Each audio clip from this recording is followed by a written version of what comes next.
esta semana, número 8, vamos a hacer los temas de cantidad de movimiento y además el de gravitación universal. Veamos. Vamos a comenzar por lo que corresponde a cantidad de movimiento. Para esto tenemos lo siguiente. Dice que la cantidad de movimiento lineal es una cantidad física vectorial que indica el estado dinámico de traslación de un cuerpo. Entonces, ojo que la cantidad de movimiento es una cantidad física vectorial y como todo vector está definido con una magnitud y una dirección. Vamos ahora a definir aquí la cantidad de movimiento para un cuerpo y luego para un sistema o un conjunto de n cuerpos. Por ejemplo, aquí a la izquierda tengo un vehículo de masa m y que en ese instante se está desplazando con una velocidad v. Con esa información ya puedo conocer la cantidad de movimiento, ya que sencillamente la cantidad de movimiento se evalúa con el producto de la masa por la velocidad. Multiplicamos la masa de ese vehículo por su velocidad que tiene en ese instante y eso nos va a dar resultado la cantidad de movimiento lineal o a secas la cantidad de movimiento. Ahora voy a analizar esa ecuación. Por aquí tengo la igualdad. Luego hay que tener en cuenta que la masa es una cantidad escalar positiva. La masa es una cantidad escalar positiva. En tanto que la velocidad es una cantidad vectorial que puede tener dirección positiva o quizás dirección negativa. Ahora voy a aplicar regla de signos. Más por más que me da, más. Y más por menos que me da, menos. Y de aquí se observa algo importante. Se observa que cuando la velocidad tiene dirección positiva, la cantidad de movimiento tiene dirección positiva.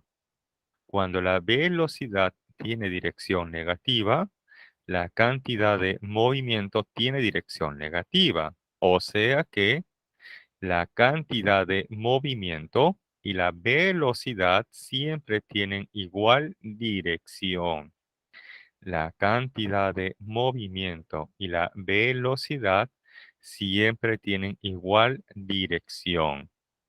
Si en el examen les propusieran la cantidad de movimiento y la velocidad pueden tener direcciones opuestas, ¿verdadero o falso? La cantidad de movimiento y la velocidad pueden tener direcciones opuestas, ¿verdadero o falso? Eso sería automáticamente falso, ya que la cantidad de movimiento y la velocidad siempre tienen igual dirección. Ahora vamos a analizar aquí para un sistema o un conjunto de cuerpos. Entonces tenemos aquí un cuerpo de masa m1 que tiene una velocidad v1. Por aquí un cuerpo de masa m2 con una velocidad v2. Un cuerpo de masa m3 con una velocidad v3. Y así sucesivamente hasta llegar al enésimo cuerpo. De ahí que tenemos la masa del enésimo cuerpo y la velocidad del enésimo cuerpo. Y lo que buscamos aquí es la cantidad de movimiento de este sistema, de este conjunto de elementos o de n cuerpos. Entonces se plantea que la cantidad de movimiento del sistema es igual a la cantidad de movimiento que aporta cada uno de los elementos al sistema. Por eso que tenemos aquí la cantidad de movimiento de 1 más el de 2 más el de 3 y así sucesivamente hasta el de la enésima partícula. Pero como la cantidad de movimiento es la masa por la velocidad, entonces la cantidad de movimiento del número 1 sería la masa de 1 por la velocidad de 1. La cantidad de movimiento de 2 sería la masa de 2 por la velocidad de 2. La cantidad de movimiento de 3 sería la masa de 3 por la velocidad de 3.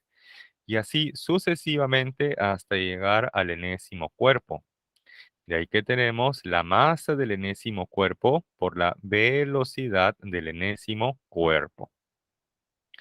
Ahora, la cantidad de movimiento, ya sea para un cuerpo o para un sistema, se mide en kilogramos metro por cada segundo, ya que la masa se expresa en kilogramos y la velocidad en metros por segundo.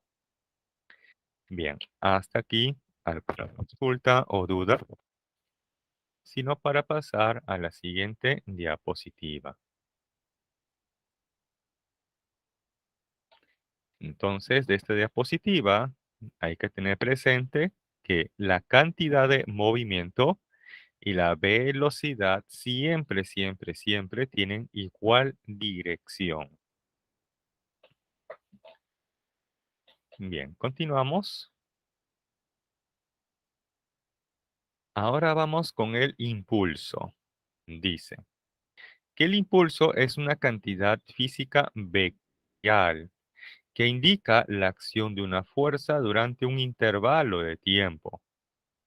Además, nos indican que el impulso es producido por una fuerza, cuyo efecto es el cambio de la cantidad de movimiento de un cuerpo o de un sistema. Por ejemplo, tenemos aquí una raqueta con la cual se ha golpeado esta pelota. Esta raqueta le ha ejercido una fuerza a esa pelota, pero a su vez esa fuerza ha actuado en un intervalo de tiempo. Esa fuerza ha actuado en un intervalo de tiempo. Entonces, cuando una fuerza ha actuado en un intervalo de tiempo, se dice que físicamente se ha ejercido un impulso, porque nos dice que el impulso es una cantidad vectorial que indica la acción de una fuerza durante un intervalo de tiempo. Ahora, ¿cómo calcular este impulso? Para eso hay que tener en cuenta cómo es la fuerza. Si la fuerza es de magnitud constante o si la fuerza es de magnitud variable. Cuando la fuerza es de magnitud constante, cuando la fuerza es de magnitud constante, aquí el impulso sencillamente se evalúa con el producto de la fuerza por el intervalo de tiempo. El impulso es igual a la fuerza por el intervalo de tiempo. Vamos a analizar esa expresión. Se sabe que la fuerza es una cantidad física vectorial. Entonces, la fuerza puede tener dirección positiva o quizás dirección negativa. El tiempo o intervalo de tiempo es una cantidad escalar que siempre es positiva. Ahora voy a aplicar regla de signos. Más por más nos da más. Y menos por más, eso nos da menos. Muy bien. De ahí se desprende o se observa algo importante. Cuando la fuerza tiene dirección positiva, el impulso tiene dirección positiva. Cuando la fuerza tiene dirección negativa, el impulso tiene dirección negativa. Esto quiere decir que el impulso y la fuerza siempre tienen igual dirección. Y cuando digo fuerza, hago referencia a la fuerza resultante. O sea que el impulso y la fuerza resultante, ojo, el impulso y la fuerza resultante siempre tienen igual dirección. El impulso y la fuerza resultante siempre tienen igual dirección. Ahora vamos con el impulso debido a una fuerza de magnitud variable. Para esto les van a dar a ustedes como dato la gráfica, fuerza versus tiempo. Vamos a asumir que esa gráfica fuerza versus tiempo tenga este comportamiento, que en un intervalo la magnitud de esa fuerza está aumentando. La magnitud de esa fuerza está aumentando hasta llegar a un valor máximo. Y luego la magnitud de la fuerza está disminuyendo hasta que finalmente se hace cero. Entonces acá tengo una fuerza de magnitud variable y quiero conocer el impulso. Aquí el impulso ya no se puede determinar como fuerza por intervalo de tiempo. Aquí más bien el impulso se va a obtener a partir de esa área sombreada. Esa área sombreada físicamente me va a representar el impulso. Ahora, el impulso debido a una fuerza constante o debido a una fuerza de magnitud variable en el sistema internacional se expresa en Newton por segundo. Bien, entonces de esta diapositiva tenemos cómo definir o cómo determinar el impulso debido a una fuerza constante o debido a una fuerza de magnitud variable. De la diapositiva anterior hemos determinado la cantidad de movimiento, ya sea para un cuerpo o para un sistema. Hasta aquí, ¿alguna consulta o duda? Sino para pasar a la siguiente diapositiva. Y es que ahora toca relacionar esa cantidad de movimiento y este impulso. ¿Cómo lo vamos a relacionar? Eso se va a relacionar mediante el teorema del impulso y de la cantidad de movimiento. Dice, dice, el impulso producido por una fuerza resultante sobre un cuerpo en un intervalo de tiempo, ahí está, el impulso producido por una fuerza resultante sobre un cuerpo en un intervalo de tiempo es igual ¿a quién? Al cambio o la variación de la cantidad de movimiento del cuerpo o del sistema. Esto quiere decir que esta ecuación impulso igual a la variación de la cantidad de movimiento, se le conoce como el teorema del impulso y de la cantidad de movimiento. Vamos a analizar aquí este esquema antes y después de que esta pelota haya sido golpeada con el bat.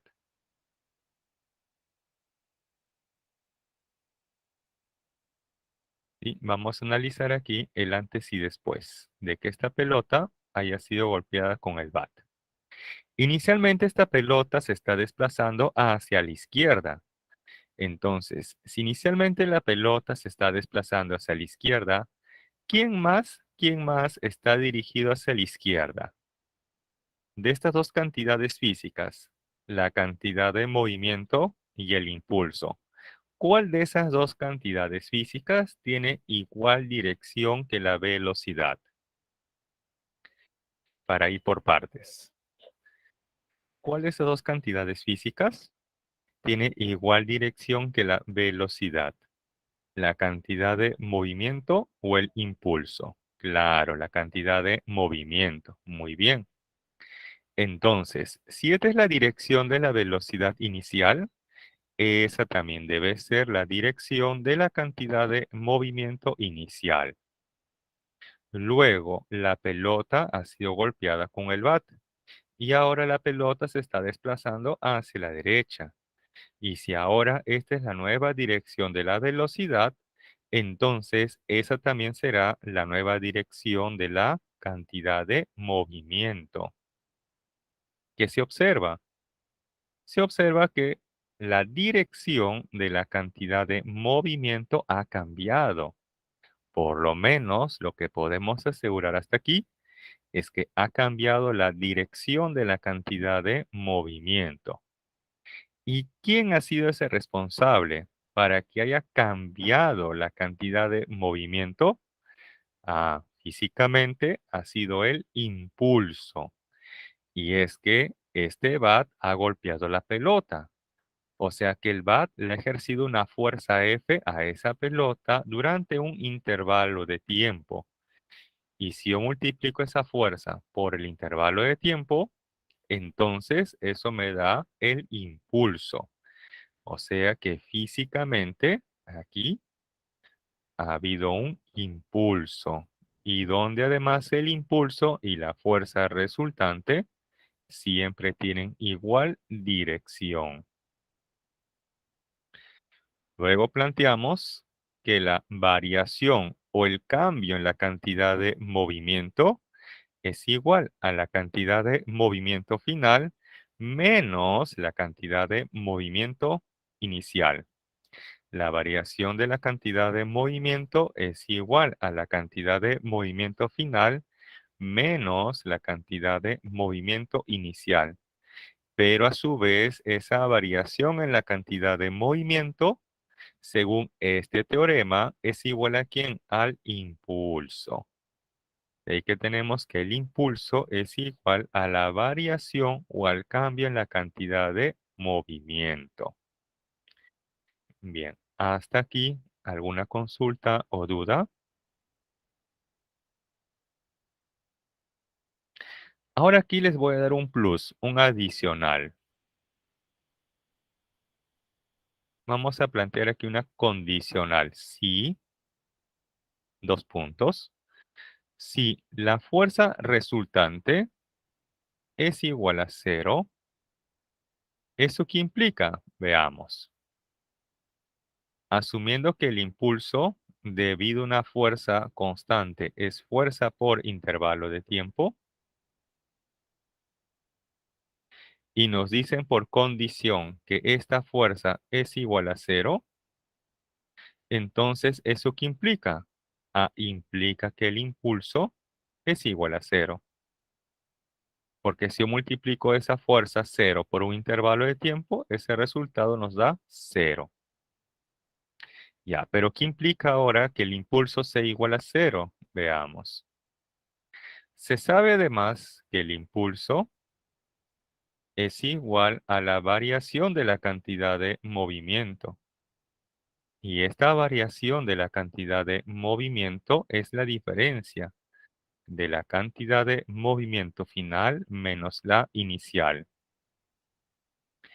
Pero estamos analizando en esta condicional. Si la fuerza resultante es igual a cero, el impulso es igual a cero. Si este impulso es igual a cero, eso quiere decir que esta variación o este cambio en la cantidad de movimiento debe ser igual a cero. O sea que la cantidad de movimiento final menos la inicial debe ser igual a cero. Y de ahí se desprende algo importante, que si esta diferencia es igual a cero, eso quiere decir que la cantidad de movimiento inicial debe ser igual a la final. A esta ecuación se le conoce como la conservación de la cantidad de movimiento. A esta ecuación se le conoce como la conservación de la cantidad de movimiento. Entonces, en resumen, si la fuerza resultante es igual a cero, el impulso es igual a cero y por lo tanto, la cantidad de movimiento inicial y final son iguales. Y a eso se le conoce como la conservación de la cantidad de movimiento. Bien, hasta aquí tomen un screenshot si lo desean, ya que ese es un plus, un adicional que les voy a dejar. Y luego pasamos a la siguiente diapositiva, a menos que tengan ustedes una consulta o una duda.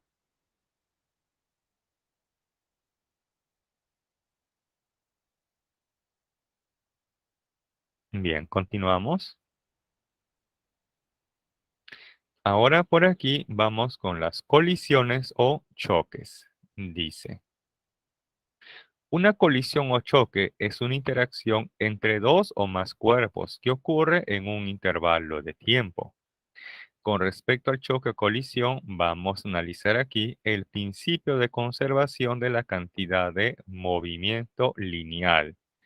Y nos plantea lo siguiente, si una condicional, si durante el choque la fuerza resultante externa que actúa sobre un sistema es nula, entonces la cantidad de movimiento total, o sea, del sistema, permanece constante. Eso es justamente lo que les había indicado por aquí en resumen. Si, dos puntos, esa fuerza resultante es igual a cero, eso implica que el impulso es igual a cero. Y esto a su vez, ¿qué implica? Que la cantidad de movimiento inicial debe ser igual a la cantidad de movimiento final. A esa ecuación se le conoce como la conservación de la cantidad de movimiento. Esto que está expresado de modo matemático, aquí lo tenemos expresado de modo textual. Ahora vamos con este esquema, con este gráfico. Tenemos aquí dos esferas 1 y 2. Cada quien se está desplazando con una cierta velocidad. Por lo tanto, cada quien tiene su propia cantidad de movimiento. Segundo acto, estas dos esferas chocan, impactan, colisionan. Cuando ocurre este choque, impacto, colisión entre ellas, hay una fuerza de interacción que ejerce la esfera número 1 a la número 2 y a su vez de la número 2 hacia la número 1. Esas fuerzas de interacción han durado un intervalo de tiempo. O sea que esas fuerzas que han durado durante un intervalo de tiempo han ejercido un impulso. Si ese impulso resultante es igual a cero, entonces la cantidad de movimiento inicial, o sea, antes del choque, y final, o sea, después del choque, van a ser iguales. Es por eso que luego del choque, impacto, colisión, ahora voy a asumir que la esfera número 1 se está desplazando hacia la izquierda con una nueva velocidad. Y de igual manera, la esfera número 2 ahora se está desplazando hacia la derecha con una nueva velocidad. Para el examen, esto suele ser pregunta. Por ejemplo, les van a dar como dato las masas de las esferas 1 y 2. También les van a dar como dato las velocidades iniciales o antes del impacto de las esferas 1 y 2. Y les van a preguntar, determine las velocidades de las esferas 1 y 2 después del impacto, choque o colisión. Entonces ustedes para eso van a plantear que la cantidad de movimiento inicial es igual a la cantidad de movimiento final, pero ojo, del sistema. Por eso que aquí tenemos la cantidad de movimiento de 1 más la cantidad de movimiento de 2 antes del impacto, choque o colisión. ¿Es igual a quién? A la cantidad de movimiento de 1 más la cantidad de movimiento de 2 después del impacto, choque o colisión. Como les comentaba, les van a dar como dato las masas. Entonces, de esta ecuación, ¿qué se conoce? Se conoce las masas. Un check. Se conoce las masas 1 y 2. Esto es dato del problema. Un check. También les van a dar como dato las velocidades iniciales de la esfera 1 y de la esfera 2 antes del impacto. Otro check. Y les van a preguntar acerca de las velocidades de las esferas 1 y 2 después del impacto, choque o colisión. Entonces aquí se observa que tengo una ecuación, ojo, una ecuación, pero con dos incógnitas. Según el álgebra, ¿esto se puede o no se puede resolver? Si ustedes tienen una sola ecuación, pero con dos incógnitas, entonces, ¿se puede o no se puede conocer el valor de cada una de esas incógnitas? Si ustedes tienen una sola ecuación, pero con dos incógnitas. Entonces, según el álgebra, esto hasta el momento sería irresoluble. A lo mucho podríamos saber una relación entre esas dos incógnitas, o sea, entre esas dos velocidades finales, pero aún no sabría el valor de cada velocidad final. Entonces, para esto se requiere de una segunda ecuación o de una relación entre esas dos incógnitas. ¿Y de dónde se va a obtener esa segunda ecuación o una relación entre esas incógnitas? Esto lo vamos a obtener en la siguiente diapositiva. Entonces, hasta aquí. ¿Alguna consulta o duda? Sino para pasar a la siguiente diapositiva, donde vamos a complementar la idea para poder solucionar este tipo de problemas.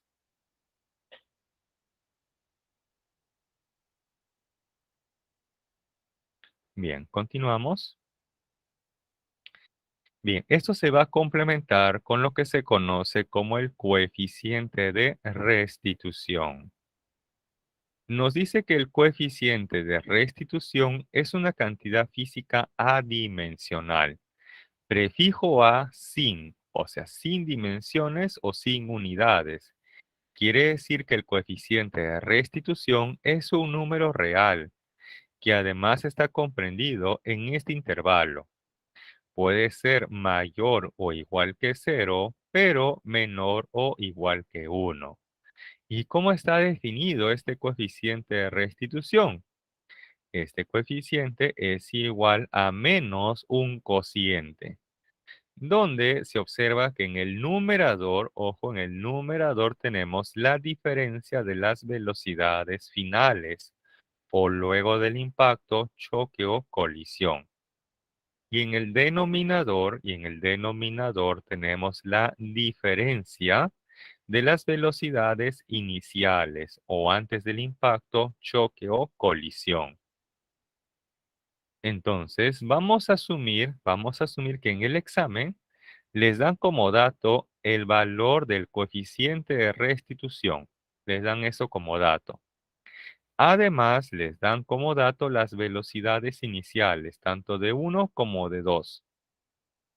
Entonces, ustedes van a reemplazar esas velocidades iniciales aquí en el denominador.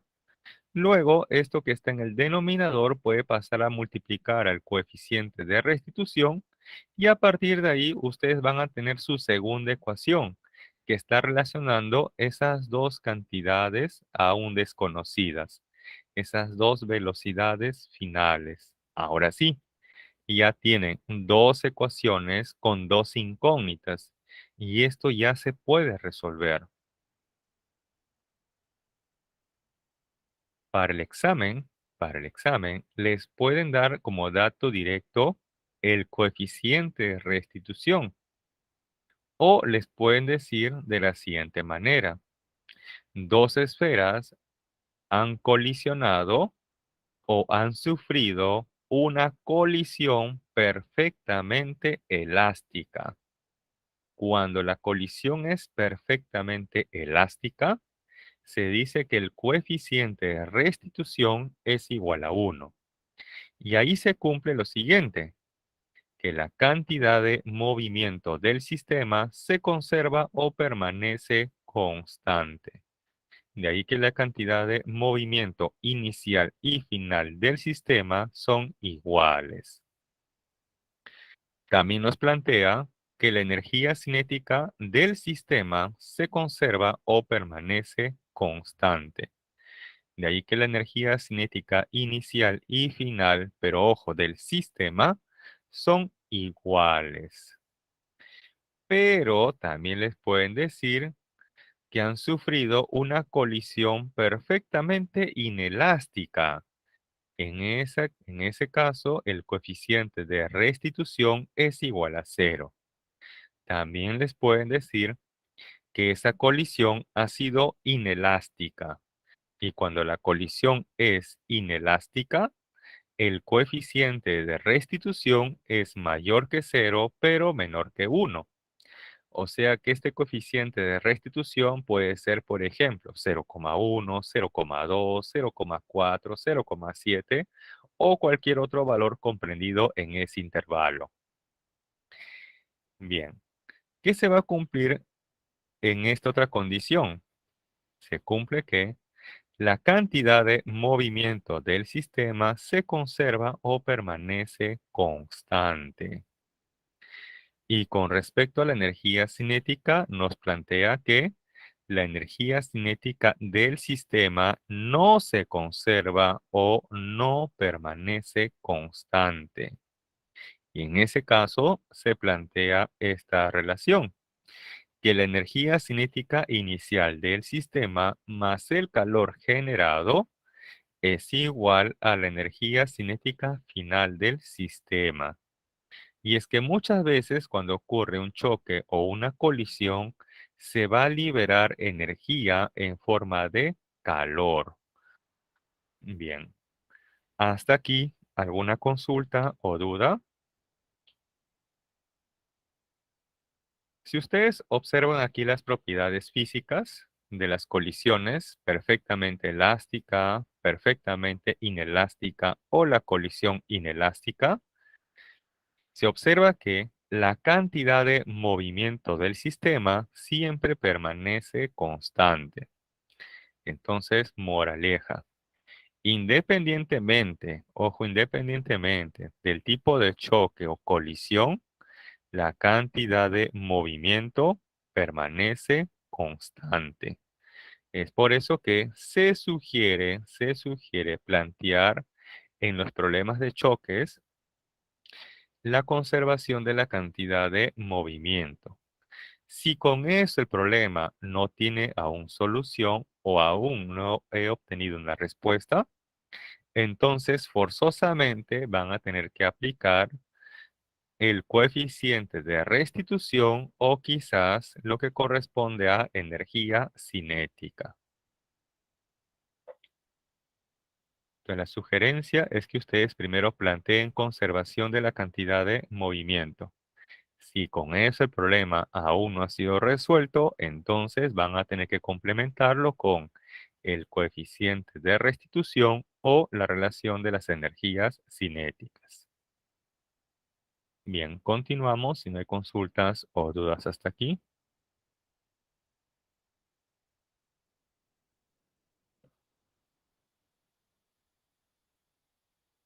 Y tenemos el problema número 1. Con esto cerramos la teoría de cantidad de movimiento y vamos a analizar ahora los problemas.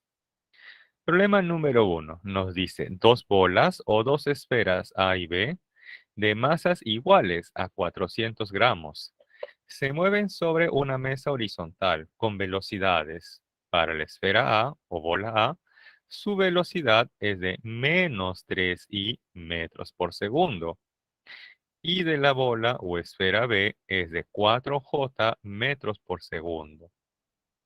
Pregunta, determine la magnitud de la cantidad de movimiento resultante del sistema. Aquí hay algo nuevo. Nos están indicando las velocidades, nos están indicando aquí las velocidades, pero con algo nuevo. Este algo nuevo que aparece aquí es la letra I y la letra J. Esa letra I y la letra J son los vectores unitarios. Veamos aquí. Tengo un sistema cartesiano XY y se plantea que estos ejes coordenados X, Y tienen asociados unos vectores unitarios. Para el eje X, su vector unitario se expresa con la letra Y. Para el eje vertical Y, se tiene expresado su vector unitario con la letra J. Entonces, ojo, en la horizontal o en el eje X, el vector unitario es con la letra Y. Y en el eje vertical o en el eje Y, el vector unitario está expresado con la letra J. Esto quiere decir que la bola A se está desplazando ¿En el eje horizontal o en el eje vertical? ¿En el eje X o en el eje Y? ¿En qué eje se está desplazando la bola o la esfera A? Si nos dice que su velocidad es menos 3i metros por segundo. En el eje X, perfecto. En el eje X, muy bien. O en la horizontal. Pero, ¿se estará desplazando a la derecha o a la izquierda? Ya sé por el momento que está en el eje horizontal o en el eje X, perfecto. Pero ¿se está desplazando hacia la derecha o hacia la izquierda? Hacia la izquierda, así es. Porque aquí tenemos adelante el signo menos. Este menos nos indica que se está desplazando hacia la izquierda. Muy bien. Ahora para la segunda bola o la esfera B. Su vector unitario está representado con la letra J. Quiere decir que la esfera B o la bola B se está desplazando en el eje horizontal o en el eje vertical. ¿En el eje X o en el eje Y? ¿En qué eje se está desplazando la bola o esfera B? ¿En el eje horizontal o en el eje vertical? En este caso, como tiene aquí asociado la letra J o el vector unitario J, sería entonces en el eje vertical. Y además, ¿cómo saber si se está desplazando en el eje vertical, hacia arriba o hacia abajo? Aquí implícitamente lleva el signo más, ya que decir más 4 o 4 es lo mismo. Entonces, quiere decir que en el eje vertical se está desplazando hacia arriba. Muy bien. Esto es ojo con respecto a las velocidades, pero a mí me están preguntando acerca de la magnitud de la cantidad de movimiento resultante. Para eso hay que tener en cuenta que la velocidad y la cantidad de movimiento siempre tienen igual dirección.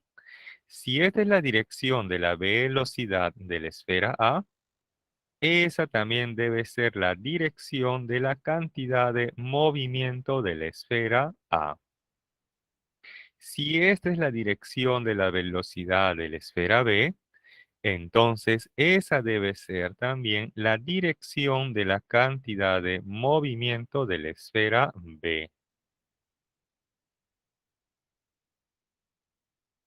Ojo que la cantidad de movimiento es una cantidad física vectorial.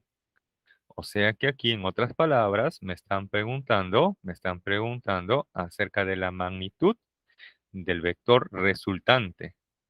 Entonces, si tengo aquí dos vectores, cantidades de movimiento A y B, y quiero conocer su resultante, los debemos de graficar uno a continuación del otro. Y eso es justamente lo que tenemos aquí, la cantidad de movimiento de A y la cantidad de movimiento de B, uno a continuación del otro. La cola de un vector con la punta del otro vector. Finalmente, el vector resultante se traza mediante un vector que va de la cola del primero hacia la punta del último vector. Y me están preguntando acerca de la magnitud de ese vector de color naranja o de color amarillo. Para eso el, se requiere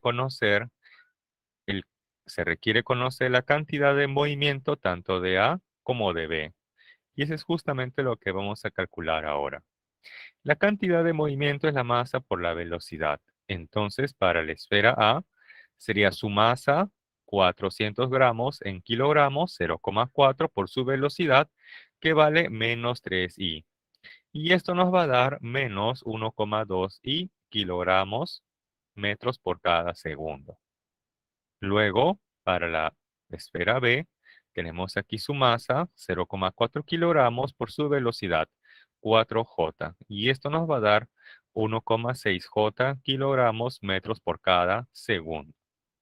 Finalmente, para conocer la magnitud de esta cantidad de movimiento resultante, vamos a plantear Pitágoras, porque aquí se observa un triángulo rectángulo donde estas dos cantidades de movimiento de A y de B son como los catetos y esta resultante es como la hipotenusa.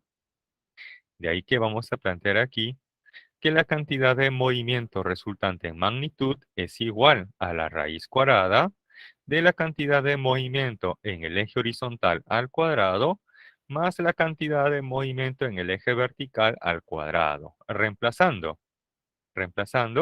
aquí tendríamos menos 1,2 al cuadrado más 1,6 al cuadrado.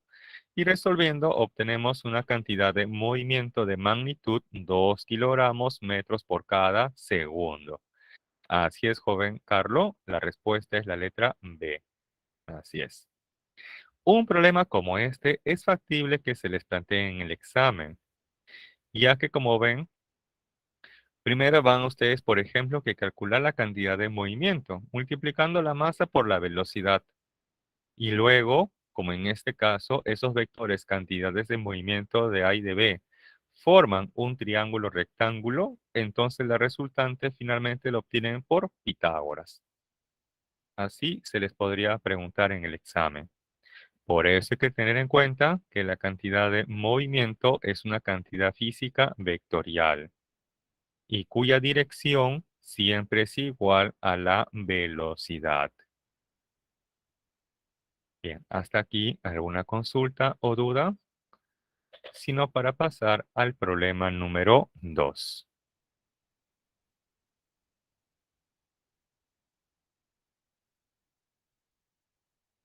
Bien, continuamos. Problema número 2. Dice, un pez de masa 3 kilogramos que se mueve en la dirección del eje X con una velocidad de más 0,5 metros por segundo. Se traga a otro pez de masa 0,5 kilogramos que se mueve en dirección contraria. Hasta aquí nada más vamos a analizar este texto. Nos hablan de dos peces, uno de 3 y otro de 0,5 kilogramos. El pez de 3 kilogramos se está desplazando en el eje X, o sea, en la horizontal. Pero ¿hacia dónde? ¿Hacia la derecha o hacia la izquierda? ¿Hacia dónde creen que se está desplazando el pez de masa 3 kilogramos? Si nos dice que su velocidad es positiva, dice más 0,5 metros por segundo. Esto quiere decir que el pez de 3 kilogramos se está desplazando hacia la derecha. Pero también hace mención a otro pez de masa 0,5 kilogramos. Pero ese pez nos dice que se mueve en dirección contraria. Quiere decir entonces que ese otro pez se está desplazando hacia la izquierda. Así es, ese otro pez entonces se está desplazando hacia la izquierda. Muy bien, continuamos. Luego dice, si al momento de tragarlo, ambos peces se quedan quietos, o sea que cuando el pez más grande haya tragado al más pequeño, se quedan quietos. ¿Qué implica que se queden quietos? Que en ese instante, ¿cómo debe ser su velocidad? ¿Cero o diferente de cero? Si nos dice que luego se quedan quietos, claro, quiere decir que luego su velocidad para ambos debe ser igual a cero. Con esa información nos dice cuál será la velocidad del pez de menor masa antes de ser devorado. Bien, entonces vamos a graficar. Así es, joven Carlos. Muy bien. Vamos a graficar justamente esto. Ahí tenemos al pez más grande, aquí al pez más pequeño. El pez más grande se está desplazando a la derecha y el pez más pequeño en dirección contraria, o sea, hacia la izquierda, con una velocidad aún desconocida, que es justamente lo que nos están preguntando, ya que al momento de que el pez más grande trague al más pequeño, en ese instante dice que ambos se quedan quietos. Entonces la velocidad para ambos es igual a cero. Aquí vamos a utilizar conservación de la cantidad de movimiento. Cantidad de movimiento inicial es igual a la cantidad de movimiento final. Así es, joven Carlos. La respuesta sería menos 3, así es, menos 3 metros por segundo. Muy bien. Entonces tenemos aquí la cantidad de movimiento inicial, que sería la masa del pez más grande por su velocidad, más la masa del pez pequeño por su velocidad. Esto va a ser igual ¿a quién? A la masa del pez más grande por su velocidad final, más la masa del pez pequeño por su velocidad final. Pero por dato nos dice que luego de que el pez más grande se ha tragado al pequeño, dice que ahí se quedan quietos. O sea que sus velocidades finales ambas son iguales a cero. En el siguiente paso reemplazamos los valores. La masa del pez más grande, 3 kilogramos, y su velocidad inicial, 0,5 metros por segundo. Más quién, la masa del pez pequeño, 0,5 kilogramos, por la velocidad inicial de ese pez pequeño. Y todo esto igual a cero. ¿Por qué? Porque estas dos velocidades finales de los peces grande y pequeño son iguales a cero. La masa por cero más la masa por cero, eso nos da cero. De aquí, despejando, obtenemos finalmente que la velocidad de ese pez pequeño antes de que haya sido tragado es igual a menos 3 metros por segundo. Una pregunta como esta, así de fácil, de sencilla y directa, puede ser que se les pregunte en el examen, porque como ven la solución numérica es bastante rápida o sencilla. Pues ojo, así se suele preguntar en el examen, casi casi para reemplazar y despejar. Pero sí hay que estar atentos con la condición del problema. Por eso que inicialmente les estaba indicando que el pez más grande se está desplazando hacia la derecha porque su velocidad nos dice que es positiva. Y el pez más pequeño nos dice en el texto que se mueve en dirección contraria. O sea, quiere decir que el pez más pequeño se estaba desplazando hacia la izquierda. Bien, si hasta aquí no hay consultas o dudas, entonces paso a la siguiente diapositiva o problema número 3.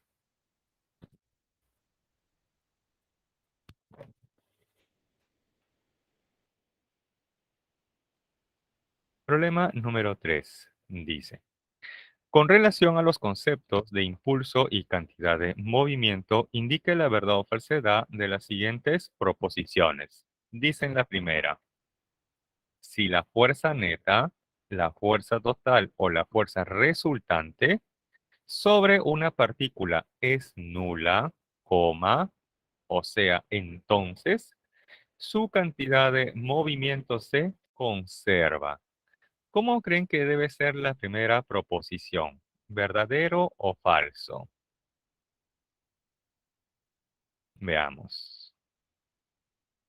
Yo les había dado este plus, ¿recuerdan? Les planteé así. Si una condicional, si la fuerza resultante es igual a cero, esto implica que el impulso es igual a cero. Y si el impulso es igual a cero, ¿esto qué implica? Implica que la cantidad de movimiento inicial debe ser igual a la final. A esto se le conoce como la conservación de la cantidad de movimiento. Entonces, vamos a analizar la primera proposición. Sabemos que el impulso debido a una fuerza constante es fuerza por intervalo de tiempo. Pero también sabemos del teorema del impulso y de la cantidad de movimiento que el impulso es igual a la variación de la cantidad de movimiento.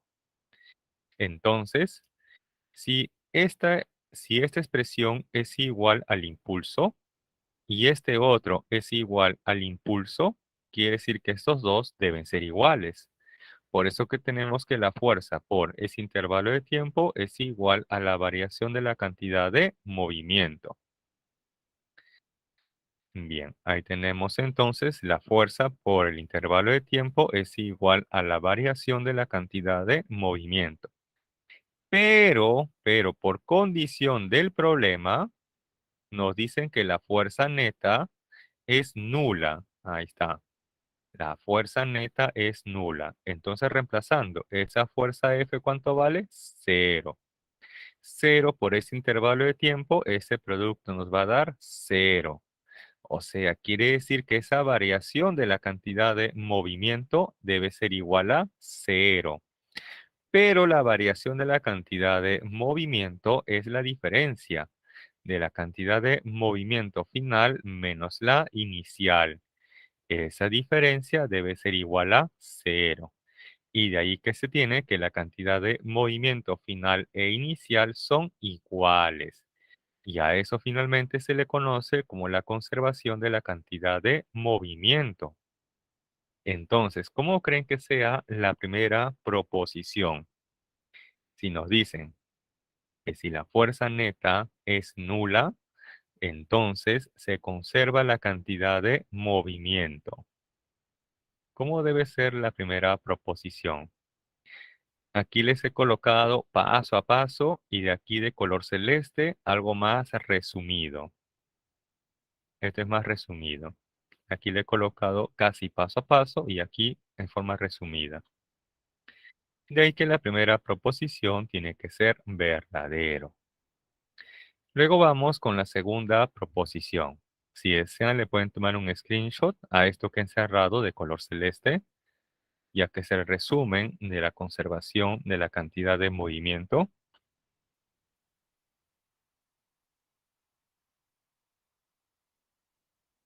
Bien, borramos y analizamos la segunda proposición. Dice, en un choque de dos cuerpos, siempre se conserva la cantidad de movimiento de cada cuerpo.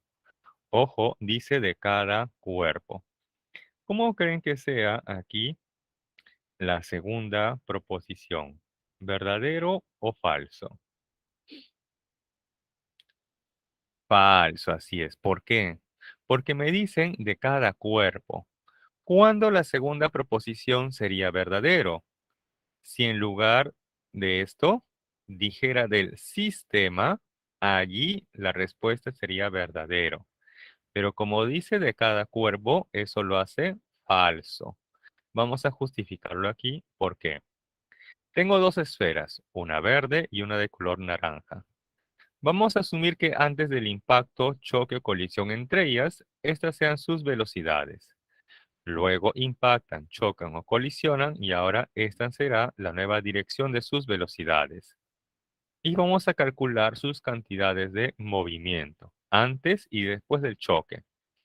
Antes del choque tendríamos aquí la cantidad de movimiento de la esfera de color verde y también por aquí la de color naranja. Luego vamos a calcular la cantidad de movimiento que tienen las esferas verde y naranja después del choque.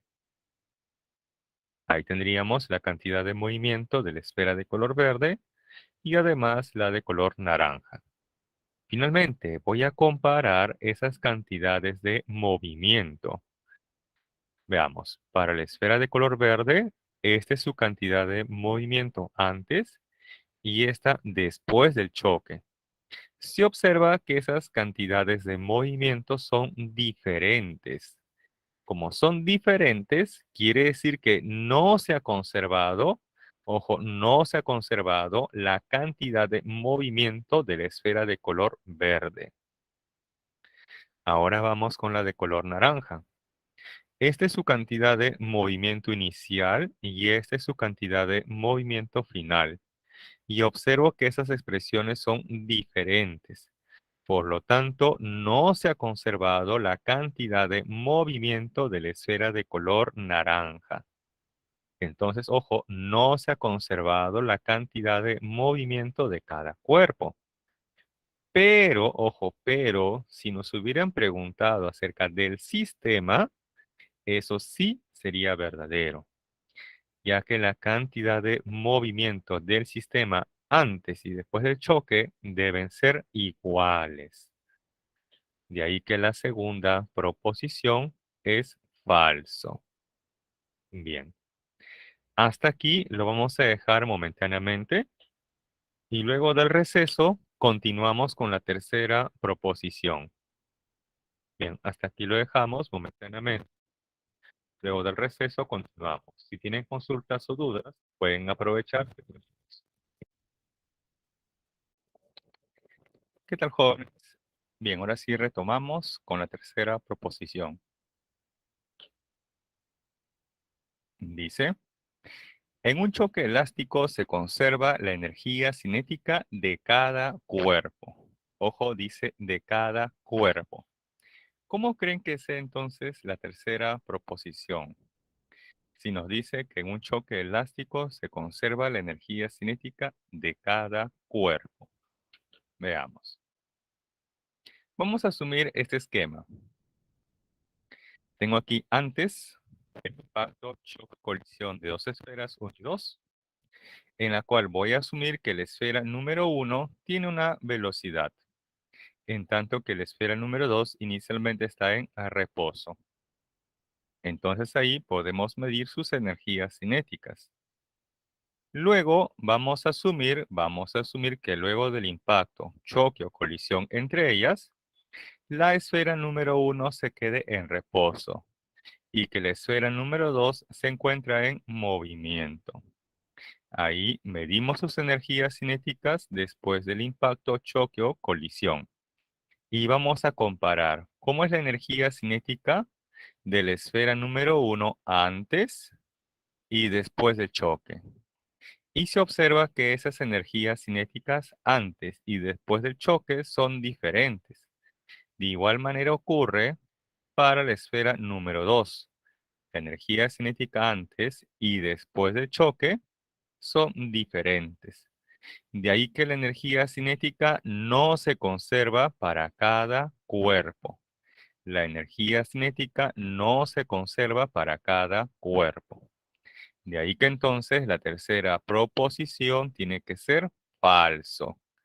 Pero, ojo, pero si dijeran, en un choque elástico se conserva la energía cinética del sistema, allí la respuesta sería verdadero. Claro, ahí la respuesta sería verdadero.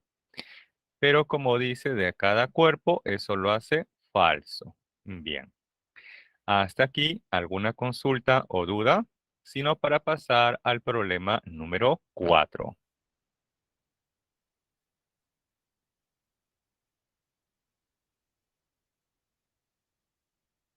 Bien, continuamos. Problema número 4.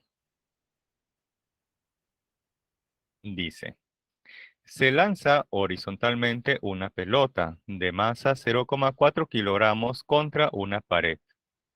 Si la rapidez justo antes del impacto es 20 metros por segundo y después del impacto es 10 metros por segundo, pregunta, determine la magnitud del impulso sobre la pelota. Veamos. Acá tenemos una pared y acá tenemos a esa pelota que se está dirigiendo hacia la pared. Luego ha impactado con la pared y la pelota ahora se está desplazando hacia la derecha. Entonces vamos a analizar aquí la cantidad de movimiento. Si esta es la dirección de la velocidad de esta pelota antes de impactar con la pared, entonces esa también es la dirección de la cantidad de movimiento inicial. Luego, la pelota ha impactado con la pared y ahora la pelota se está desplazando hacia la derecha. Si esta es ahora la nueva dirección de la velocidad, entonces esa también es la nueva dirección de la cantidad de movimiento. Entonces aquí observo que ha cambiado la dirección de la cantidad de movimiento. Y esto es porque la pared le ha ejercido una fuerza en un intervalo de tiempo a esa pelota. O sea que físicamente le ha ejercido un impulso.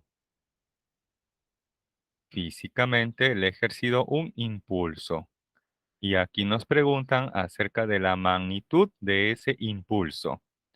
Entonces aquí podemos plantear la relación del impulso y la cantidad de movimiento, que el impulso es igual a la variación de la cantidad de movimiento, o sea, cantidad de movimiento final menos la cantidad de movimiento inicial.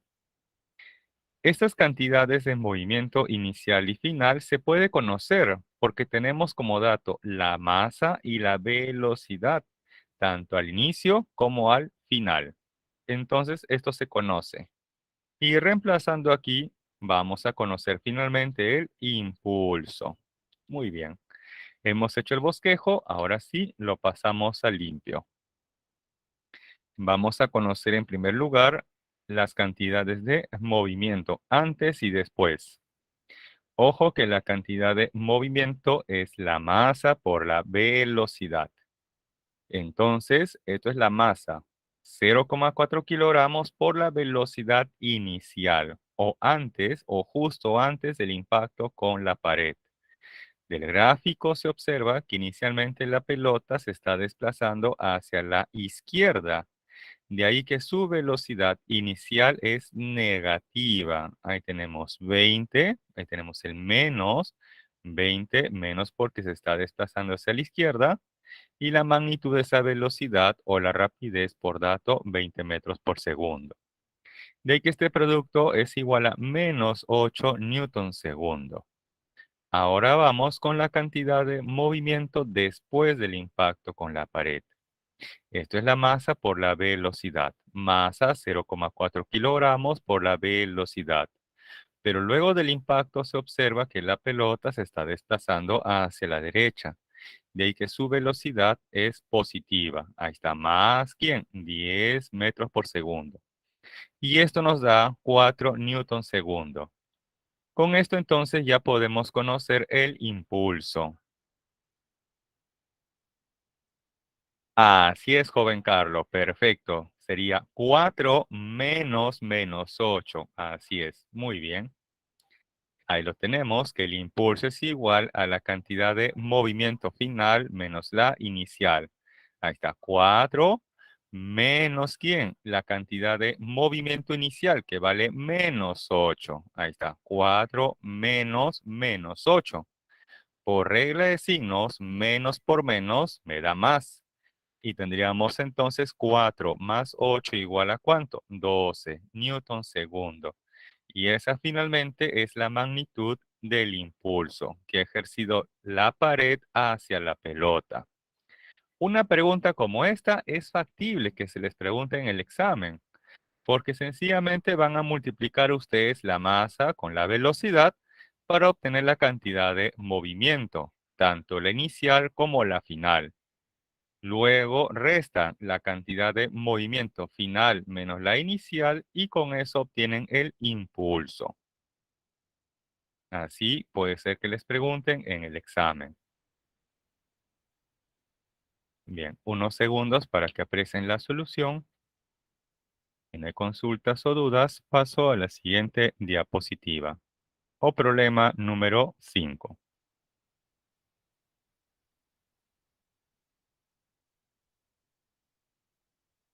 Bien, problema número 5. Nos dice, la figura muestra la gráfica de la fuerza versus tiempo ejercida por una raqueta sobre una pelota de tenis de masa 60 gramos. Si la velocidad de la pelota justo antes del impacto es menos 10 metros por segundo, pregunta, determine su rapidez después del impacto. Un ratito voy a salir de la presentación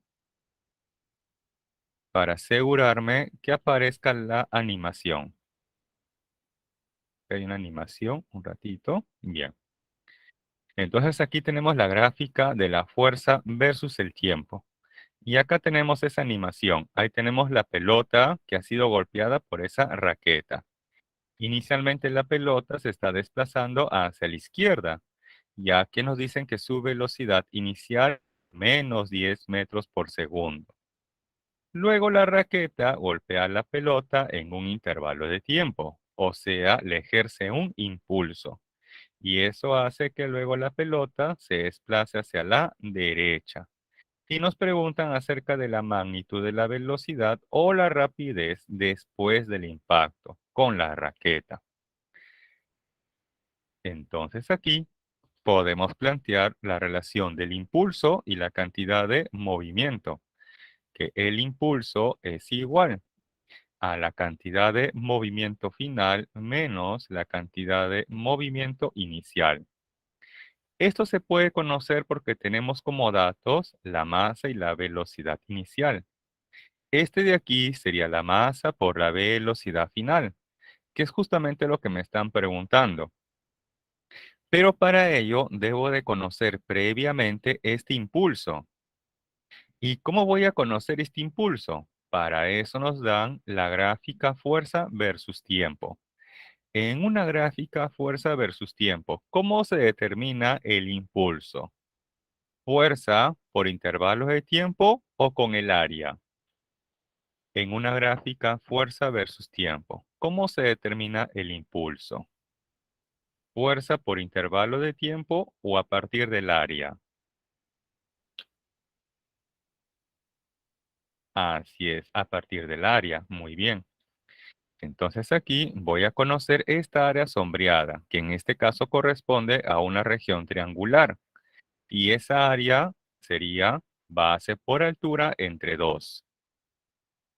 Entonces tenemos aquí la base que vale 2 multiplicado por ese factor 10 a la menos 3 segundos, multiplicado por la altura que vale 3. Ahí está 3, pero ojo, multiplicado por este factor 10 a la 3 newton.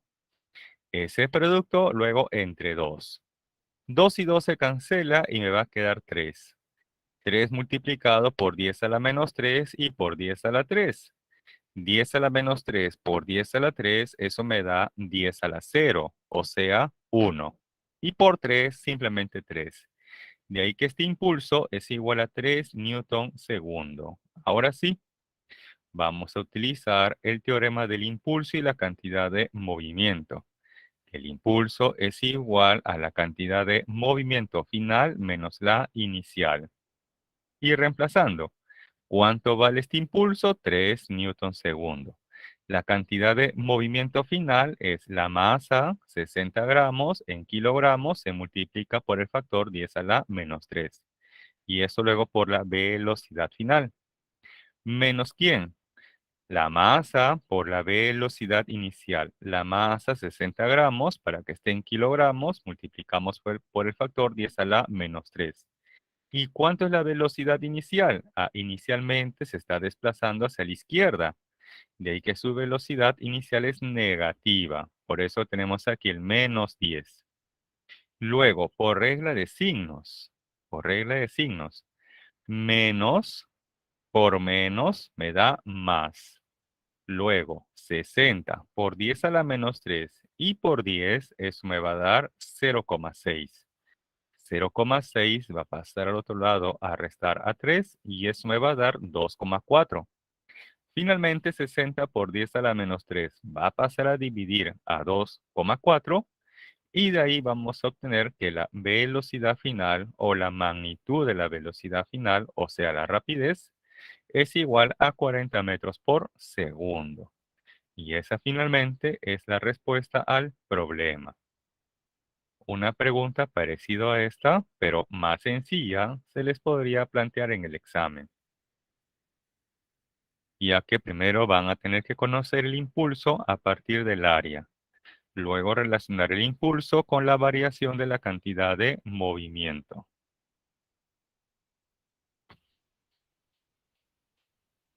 Hasta aquí, ¿alguna consulta o duda? Sino para pasar al problema número 6. Unos segundos más para que aprecien la solución.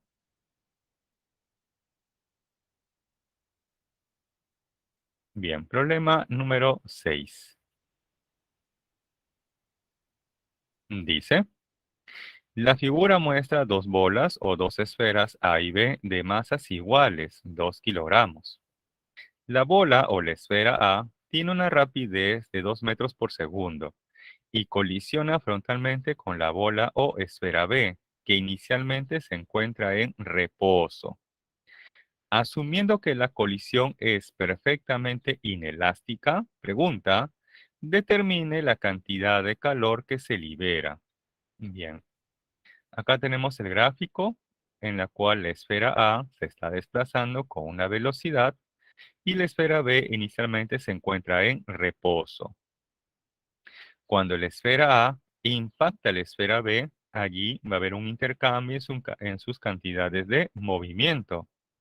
Entonces, luego del impacto, cada una de las esferas se van a desplazar con una nueva velocidad, que es justamente lo que se requiere conocer. ¿Por qué? Veamos. Como aquí ha sufrido una colisión las esferas A y B, planteamos cantidad de movimiento inicial es igual a la cantidad de movimiento final, pero ojo del sistema. Entonces tendríamos aquí la masa de A por la velocidad de A, más la masa de B por la velocidad de B. Esto es ojo al inicio. Luego al final tendríamos la masa de A por la velocidad final de A, más la masa de B por la velocidad final de B. Aquí les dan como dato las masas. Un check para las masas A y B. También les dan como dato las velocidades iniciales de la esfera A y de la esfera B. Lo que no se sabe, lo que aún no se sabe, son las velocidades después del impacto, choque o colisión. Entonces acá tengo una primera ecuación con dos incógnitas. ¿Cómo voy a resolver este problema? Para eso entonces me dan este dato. Dice, asumiendo que la colisión es perfectamente inelástica. Si ustedes revisan el screenshot donde aparece el coeficiente de restitución, ¿cuánto vale el coeficiente de restitución cuando la colisión es perfectamente inelástica? ¿Cuánto vale? Les doy unos segundos. Vean ustedes su screenshot donde dice coeficiente de restitución. Luego ahí teníamos los tipos de choques o colisiones. ¿Y cuánto vale el coeficiente de restitución para una colisión perfectamente inelástica? ¿Cuánto vale? ¿Cero o diferente de cero?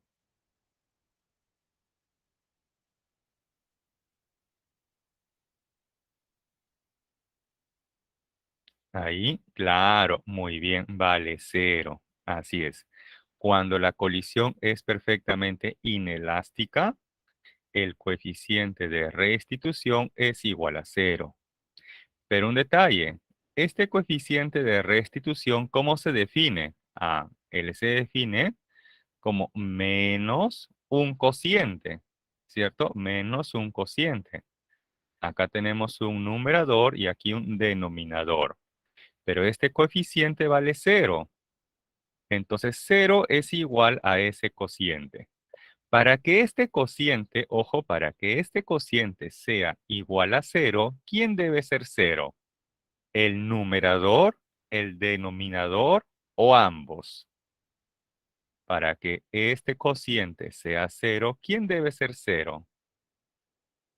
¿El numerador o el denominador? Según el álgebra. Para que este cociente sea cero, el numerador debe ser cero. El numerador debe ser igual a cero. Pero el numerador, ¿cómo está definido? Ah, el numerador es la diferencia de las velocidades. Final menos la inicial. Perdón, la diferencia de las velocidades finales de 2 y de 1. Y eso debe ser igual a cero. O sea que las velocidades finales, ¿cómo tienen que ser? Iguales. Conclusión. Conclusión.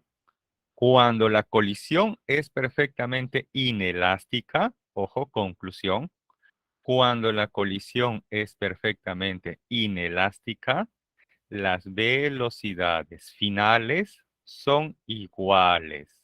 Conclusión. Cuando la colisión es perfectamente inelástica, las velocidades finales son iguales. Esto quiere decir que cuando han impactado las esferas A y B, van a tener luego una misma o una igual velocidad. Ambas se van a desplazar con igual velocidad. Eso es porque la colisión ha sido perfectamente inelástica. Bien, ahora sí, borramos todo esto y lo pasamos al limpio, teniendo en cuenta que, como conclusión, para una colisión perfectamente inelástica, las velocidades finales son iguales. Bien, borramos. Ahora sí, lo pasamos a limpio. Planteamos conservación de la cantidad de movimiento. La inicial es igual a la final. Ahí tenemos la cantidad de movimiento inicial de la esfera A más la cantidad de movimiento inicial de la esfera B. ¿Es igual a quién? A la cantidad de movimiento final de la esfera A más la cantidad de movimiento final de la esfera B, donde la cantidad de movimiento para la esfera A sería entonces su masa por su velocidad. Y de igual manera para la esfera B sería su masa por su velocidad. Por eso que si sumamos tendríamos aquí 2 veces la masa por la velocidad. Y reemplazamos. Ahí está la masa por la velocidad inicial de la esfera A, que vale 2 metros por segundo, más la masa de la esfera B, 2 kilogramos, por la velocidad inicial de la esfera B, que vale 0. Ahí está 0. ¿Es igual a quién? 2 veces la masa, 2 kilogramos, por la velocidad final. Despejando, obtenemos que la velocidad final es igual a 1 metro por segundo. Y hasta aquí fácilmente puede ser pregunta de examen. Determine las velocidades finales de la esfera A y B. Respuesta, 1 metro por segundo. Pero como estamos en clase, preguntamos algo adicional, que es la cantidad de calor que se ha liberado. Entonces, para eso planteamos que la energía cinética inicial del sistema más el calor generado es igual a la energía cinética final del sistema. La energía cinética inicial del sistema lo aporta únicamente ¿quién? La esfera A. Entonces aquí tenemos la energía cinética inicial de la esfera A. ¿Más quién? Más el calor generado es igual a ¿quién? A la energía cinética final del sistema. Entonces aquí vamos a indicar la expresión de la energía cinética tanto para la esfera A como para la esfera B.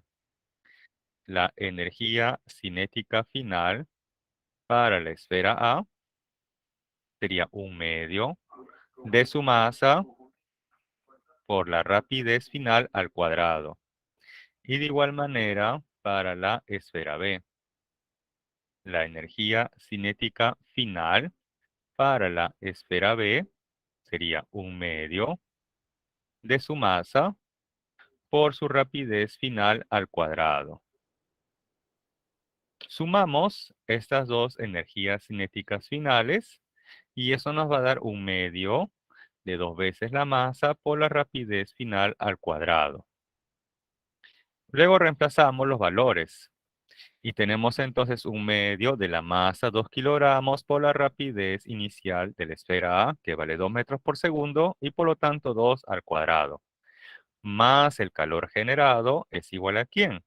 Aquí se puede cancelar 2 y 2 y tendríamos m por v al cuadrado. Se cancela 2 y 2 y tendríamos m por v al cuadrado. ¿Cuánto vale m? 2 kilogramos. ¿Y cuánto vale v? 1 metro por segundo. De ahí que tenemos luego 1 al cuadrado.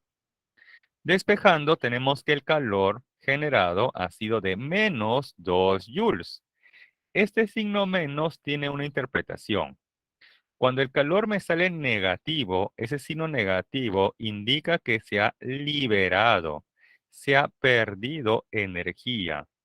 ¿Cuánto se ha perdido? ¿Cuánto se ha liberado? 2 joules. Por eso que la respuesta es 2 joules. Así es. Muy bien.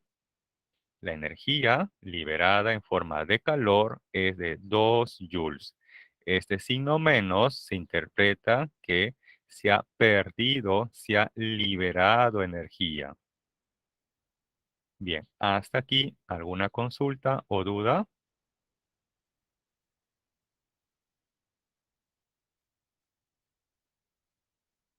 unos segundos más para que aprecien la solución y de ahí pasamos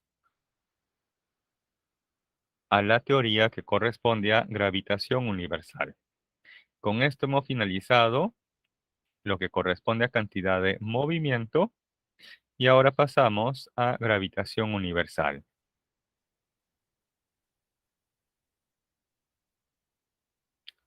Veamos. Tenemos aquí dos cuerpos de masas M1 y M2, separados una cierta distancia de, pero un detalle. Esta distancia de separación siempre se mide desde los centros geométricos. Ojo, esta distancia de separación siempre se mide desde los centros geométricos. Entonces, cuando dos cuerpos que poseen masa se encuentran separados una cierta distancia, ellos van a experimentar una fuerza gravitacional o una fuerza gravitatoria. Esa fuerza gravitacional o gravitatoria siempre es de atracción. Es por eso que el cuerpo de masa M1 va a atraer al cuerpo de masa M2 con una fuerza dirigida hacia la izquierda.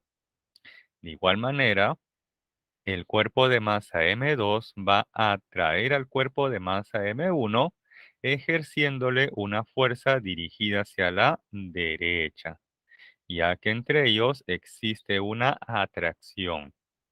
Y es que ojo recordar que la fuerza gravitacional o la fuerza gravitatoria siempre es de atracción. Siempre es de atracción. Ahora quiero conocer la magnitud de esa fuerza gravitacional o gravitatoria. Y esto se evalúa de la siguiente manera. Es la constante de gravitación universal, que es expresada con la letra G mayúscula, por las masas de los cuerpos que están interactuando. En este caso, la masa de uno por la masa de 2. Y esto luego entre la distancia de separación entre ellos elevado al cuadrado. De esta manera vamos a conocer la magnitud de esa fuerza gravitacional o gravitatoria entre dos cuerpos que poseen masa, sabiendo además que esta fuerza gravitacional o gravitatoria siempre es de atracción. Y como esta fuerza gravitacional es de atracción, ustedes les podrían decir a su crush que hay una atracción. Ustedes les podrían decir a su crush que hay una atracción, pero que esa atracción por lo menos es gravitacional. Sí o sí, entre ustedes y su crush hay una atracción, pero que es, ojo, gravitacional. Bien, hasta aquí, ¿alguna consulta o duda? Sino para pasar a la siguiente diapositiva.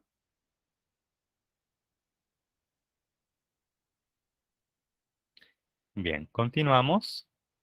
Y ahora vamos a analizar esta interacción entre un planeta y un objeto puntual pequeño. Acá tenemos un planeta de masa m y de radio r. Y por aquí un objeto puntual muy pequeño, de masa m minúscula.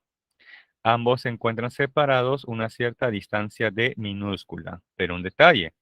Esa distancia, recordar que siempre se mide desde los centros geométricos de los cuerpos. Bien, el planeta va a ejercer una fuerza gravitacional de atracción a este objeto puntual pequeño, dirigida hacia la izquierda. Y de igual manera, este objeto puntual pequeño va a atraer a este planeta, ejerciéndole una fuerza gravitacional dirigida hacia la derecha. Estas dos fuerzas gravitacionales en magnitud, ojo, en magnitud son iguales a la siguiente expresión. La constante de gravitación universal por la masa del planeta, por la masa de este objeto puntual pequeño, y esto luego entre la distancia de separación elevado al cuadrado. Pero ojo que esa distancia de separación siempre se mide desde los centros geométricos. Entonces aquí, según geometría, primera semana de segmentos, tenemos que la distancia que hay del centro del planeta hasta su superficie es igual al radio. H minúscula representa la distancia que hay del objeto puntual pequeño con respecto a la superficie del planeta. O sea que H minúscula también se puede interpretar como la altura que tiene el objeto puntual pequeño respecto a la superficie del planeta. Y por segmentos, primera semana de geometría, tenemos que esta distancia de minúscula es igual al radio del planeta más la altura h. Ahí lo tenemos. Distancia de minúscula es igual al radio del planeta más esa altura h minúscula. Bien, hasta aquí tenemos la expresión de la fuerza gravitacional o gravitatoria que existe entre este planeta y este objeto puntual pequeño. Ahora, imaginemos por un momento que este planeta sea la Tierra. Entonces la Tierra está atrayendo a ese objeto puntual pequeño. Esa fuerza de gravedad o fuerza gravitatoria lo hemos analizado en las semanas anteriores, pero ¿con qué nombre? ¿Recuerdan cómo se le llamaba a esa fuerza de gravedad? Tenía otro nombre. ¿Recuerdan? El peso, así es. Así es, el peso. Por ejemplo, este cuerpo de masa m tiene un peso o una fuerza de gravedad, que en magnitud es la masa de ese cuerpo por la magnitud de la gravedad, que en este caso ejerce la Tierra en ese cuerpo. Por eso que tenemos aquí ahora esta expresión del peso, que ya la conocemos como mg, y además tenemos esta otra expresión de la fuerza gravitacional o gravitatoria. Y como ambas expresiones me están representando lo mismo, entonces ambas deben ser iguales. Por eso que en el siguiente paso he igualado esas dos expresiones. De ahí se va a cancelar m minúscula. Y tendríamos entonces lo siguiente, que la magnitud de la aceleración de la gravedad que produce este planeta a una cierta distancia d minúscula de su centro es igual a la constante de gravitación universal por la masa de ese planeta y entre la distancia elevado al cuadrado. Aquí tenemos ahora la expresión para conocer la magnitud de la aceleración de la gravedad que produce un planeta a una distancia de su centro. Ahora aquí, yo les había comentado que entre este planeta y este objeto puntual pequeño hay una atracción, ¿no? Hay una atracción. O sea que este objeto puntual se siente atraído por este planeta, pero de igual manera este planeta se siente atraído por este objeto puntual pequeño. Imaginemos que este planeta sea la Tierra. Entonces, ahora, si ustedes sueltan cualquier objeto, ustedes van a notar que ese objeto se dirige hacia la Tierra, ya que la Tierra lo está atrayendo. Pero, ¿por qué no es la Tierra la que se dirige hacia ese objeto pequeño? Si hay una atracción entre ellos. ¿Por qué si yo suelto este objeto pequeño, este objeto va hacia la Tierra y no es la Tierra la que va hacia el objeto? Si se sabe que entre ellos hay una fuerza gravitacional de atracción. Ah, es que hay un detalle. Aquí tengo que la aceleración de la gravedad tiene una magnitud que está influenciada ¿por quién? Por la masa. Si uno compara la masa de cualquier cuerpo con respecto al de la Tierra, va a notar entonces que la masa de esos cuerpos es muy pequeña en comparación a la masa que tiene la Tierra. Es por eso que tanto nosotros como todos los cuerpos que están a nuestro alrededor tienen una masa muy pequeña en comparación de la Tierra. Esto quiere decir que nosotros, al igual que los otros cuerpos que están en nuestro entorno, producen una gravedad muy, muy pequeña. prácticamente igual a cero. En cambio, la Tierra, como tiene una mayor masa, entonces va a producir en su entorno un mayor campo gravitacional o gravitatorio, o una mayor gravedad. Por eso que la Tierra sí tiene esa propiedad de atraer a los objetos, porque su masa es mucho mayor a la de los objetos, como por ejemplo de la de nosotros o de los otros elementos que se encuentran en nuestro entorno. Bien, hasta aquí, ¿alguna consulta o duda? Sino para pasar a la siguiente diapositiva.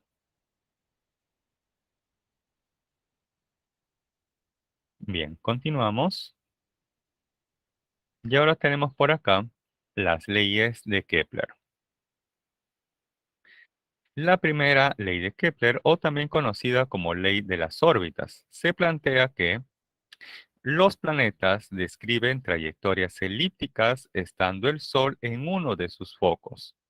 Ustedes van a ver más adelante a detalle en su curso de geometría que toda elipse tiene dos focos. Toda elipse tiene dos focos. Entonces acá tengo un planeta que está describiendo una trayectoria elíptica. Por lo tanto, esta trayectoria elíptica o esta elipse tiene dos focos. Tiene ahí dos focos. En la primera ley de Kepler nos dice sencillamente que el Sol se ubica en uno de esos focos. Por ejemplo, aquí. Eso es todo.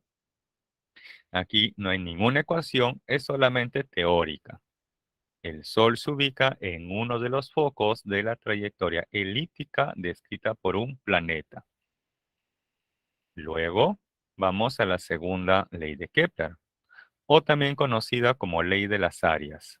Se plantea que el radio vector desde el Sol hasta un planeta describe áreas iguales en intervalos de tiempo iguales. Ejemplo, acá tengo un planeta que está orbitando alrededor del Sol y nos dice que a tiempos iguales, áreas iguales. Pero ¿qué ocurre si los intervalos de tiempo son diferentes? Entonces las áreas también van a ser diferentes. Pero ¿qué relación guardan entre ellas? Bien, para eso vamos a analizar el siguiente esquema. Vamos a asumir que el planeta se ubica en esta posición 1 y pasa de esta posición 1 a esta posición 2 en un intervalo de tiempo t1. Y en ese intervalo de tiempo, el planeta ha barrido esta área a 1 respecto del Sol. Luego, este planeta se va a ubicar en esta posición 3 y va a pasar luego a esta otra posición 4 en un intervalo de tiempo t sub 2. Entonces, en este nuevo intervalo de tiempo, el planeta con el Sol habrán barrido otra área, A2. Vamos a plantear ahora aquí esta ecuación. Esta ecuación, ojo, no aparece para nada en su guía o en su PDF. Y a veces lo que no está, pero que es parte del tema, se suele preguntar en el examen. Por eso que esta ecuación de aquí ya ha sido pregunta de examen. Dice lo siguiente, que el área A1 entre el intervalo de tiempo T1 es igual al área 2 entre el intervalo de tiempo T2. Y de esa ecuación se desprende justamente la segunda ley de Kepler, que nos dice que a intervalos de tiempo iguales, áreas iguales. Porque claro, si estos tiempos T1 y T2 son iguales, se cancelan y de ahí se desprende que las áreas 1 y 2 deben ser iguales. Entonces, ojo, tengan presente esta relación. El área A1 entre el intervalo tiempo T1 es igual al área 2 entre el intervalo de tiempo T2. Y luego tenemos finalmente la tercera ley de Kepler o ley de los periodos. Y nos plantea que el cuadrado del periodo de revolución de un planeta es directamente proporcional al cubo de la distancia promedio entre el planeta y el Sol. Todo este texto, en resumen, es esta ecuación. El periodo al cuadrado entre la distancia promedio al cubo es una constante. Todo ese texto se resume en esta ecuación. El periodo elevado al cuadrado entre la distancia promedio elevado al cubo es una constante. Ahora, ¿qué hace referencia al periodo? Y ustedes recordarán que el periodo es el tiempo que se tarda en dar una vuelta completa.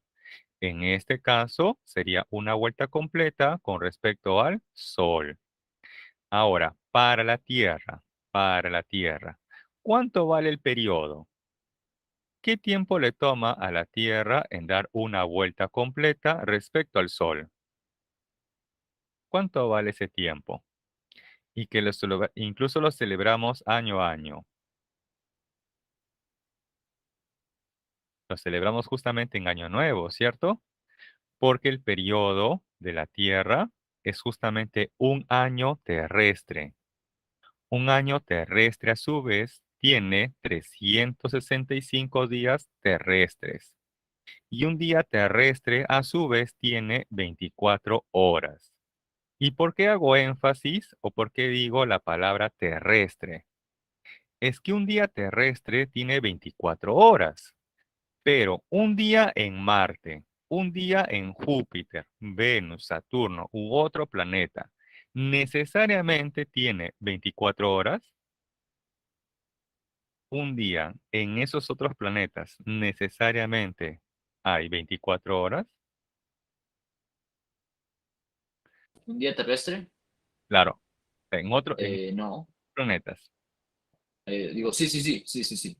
Ojo, digamos, Júpiter, Saturno, en esos otros planetas, necesariamente un día tiene 24 horas. Bueno, un día en esos planetas, sí, no, no, no necesariamente. Claro, no necesariamente, así es, ¿correcto? Por eso que hago énfasis a esta palabra terrestre. Un año terrestre tiene 365 días terrestres y un día terrestre tiene 24 horas. Muy bien. Luego por acá dice la distancia promedio. ¿Y por qué se trabaja con la distancia promedio? Es que se observa que por momentos el planeta y el Sol están muy alejados y por momentos, bueno, están cerca. Entonces, ¿con qué distancia voy a trabajar? ¿Con esta distancia mayor o con esta distancia menor? Ah, acá nos dice que se debe trabajar con la distancia promedio. O sea, sumamos esta distancia mayor con la distancia menor y a ese resultado lo dividimos entre 2. Y eso nos va a dar justamente la distancia promedio. ¿Correcto? Entonces, ojo, tengan presente que en la tercera ley de Kepler nos dice que el periodo elevado al cuadrado entre la distancia promedio elevado al cubo es una constante. Bien. Hasta aquí, ¿alguna consulta o duda? Sino para pasar a la siguiente diapositiva. Bien, continuamos. Y tenemos ahora el problema número 7. Dice, la densidad del planeta Marte es aproximadamente 5 octavos de la densidad de la Tierra. Y su radio, o sea, el radio de Marte, es 16 sobre 25 veces el radio de la Tierra. Pregunta. Determine la magnitud de la aceleración de la gravedad en la superficie de Marte. Si en la Tierra la gravedad es de 10 metros por cada segundo al cuadrado. Bien.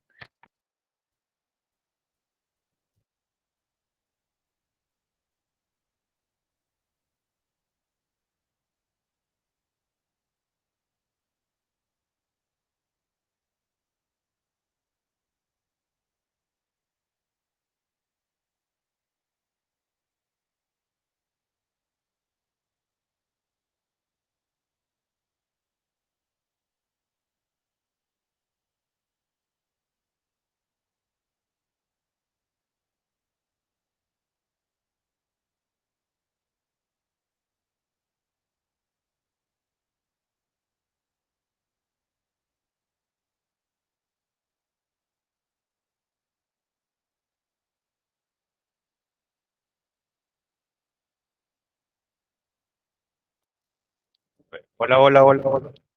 A ver, a ver. Hola, hola, hola. A ver, confirmen ahí. Hola, hola. Hola, hola, hola, hola. ¿Sí? ¿Me escuchan? Ah, ok, Hola. perfecto, perfecto, perfecto. Entonces acá tenemos que la densidad de Marte es igual a 5 octavos de la densidad de la Tierra. Pero la densidad es masa entre volumen. Por eso que tenemos aquí Marte entre volumen de Marte. Es igual a 5 octavos de la masa de la Tierra entre el volumen de la Tierra. Ahora voy a despejar. Este volumen de Marte lo voy a pasar al otro lado de la igualdad. Y esta masa de Marte lo voy a pasar al otro lado de la igualdad. De ahí que voy a tener lo siguiente. La masa de Marte entre la masa de la Tierra es igual a 5 octavos del volumen de Marte entre el volumen de la Tierra. Hasta aquí nada más. Hasta aquí nada más. ¿Vamos bien? Hasta ahí nada más. ¿Vamos bien? Ok. Ahora, hay que tener presente que el volumen para un cuerpo esférico se define como 4 pitercios de su radio al cubo. Para un cuerpo esférico, su volumen es 4 pitercios del radio al cubo. Entonces, aquí tenemos que la masa de Marte entre la masa de la Tierra es igual a 5 octavos. Luego, se observa que en el numerador tenemos el volumen de Marte. Entonces, el volumen de Marte sería 4 pitercios del radio de Marte elevado al cubo. Y en el denominador tengo el volumen de la Tierra, que sería entonces 4 pitercios del radio de la Tierra elevado al cubo. Luego, por extremos y medios, se va a cancelar 4pi y también se va a cancelar 3. Y tendríamos luego ordenando lo siguiente. Masa de Marte entre la masa de la Tierra es igual a 5 octavos, abro paréntesis, radio de Marte entre el radio de la Tierra y este cociente elevado al cubo. Hasta aquí nada más, hasta la ecuación número 1. ¿Vamos bien? Hasta ahí nada más, la ecuación número 1. ¿Vamos bien? Como esta solución va a ser un tanto extensa, por eso quiero ir paso a paso con ustedes. Entonces, para no perdernos, les pregunto, ¿hasta aquí vamos bien? ¿Todo conforme? Aplicando extremos y medios, obtenemos la ecuación número 1. Bien. Ahora voy a plantear lo que quiero entre lo que tengo. Lo que quiero es la gravedad en Marte. Lo que tengo es la gravedad en Tierra. ¿Sí? Voy a plantear esto. Lo que quiero entre lo que tengo. Pero un detalle. Esa gravedad en Marte o en la Tierra, ¿cómo está definida? Está definida como la constante de gravitación universal por la masa del planeta entre la distancia elevado al cuadrado. Ojo que esta distancia se mide desde el centro del planeta, ¿sí? Se mide desde el centro del planeta. Por eso que ahora tenemos lo siguiente. Dice, la gravedad de Marte entre la gravedad de la Tierra es igual a ¿quién? Para la gravedad de Marte es la constante de gravitación universal por la masa de Marte entre ¿quién? La distancia que hay del centro del planeta Marte con respecto a su superficie. ¿Y por qué con respecto a su superficie? Es que en el problema nos indican, determine la magnitud de la aceleración de la gravedad. ¿En dónde? En la superficie de Marte. Entonces, la distancia que hay del centro del planeta Marte hacia su superficie es su radio. Por eso que tenemos aquí el radio de Marte elevado al cuadrado. Ahora, la gravedad de la Tierra es la constante de gravitación universal por la masa de la Tierra entre la distancia que hay del centro de la Tierra respecto a su superficie, que también corresponde a su radio. De aquí se va a cancelar la constante de gravitación universal.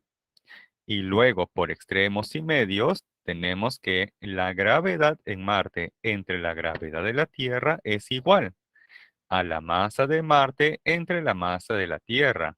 Y esto a su vez multiplicado por el radio de la Tierra entre el radio de Marte y este cociente elevado al cuadrado. Hasta aquí nada más. Hasta aquí nada más. Ecuación número 2. ¿Vamos bien?